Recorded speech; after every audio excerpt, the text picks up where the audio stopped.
మల్లలాడకట్టు పైసలు ఇచ్చి పైసలు ఇచ్చి వసూలు చేస్తున్నాడు. తమ్మకాన్ని నడిచిండు.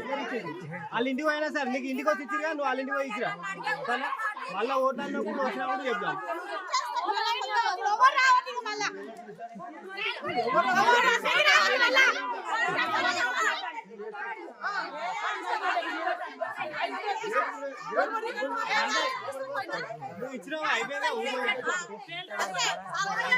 నమ్మకాన్ని నడిచిండు, పైసలు ఇచ్చి వసూలు చేస్తుండు. మళ్ళీ ఎలక్షన్ లేదు, ఓట్లు పడలే అని పైసలు ఇచ్చి మళ్ళీ రిటర్న్ తీసుకుంటుంది. మల్లెల ఆడకట్టాను. మల్లెల ఆడకట్టు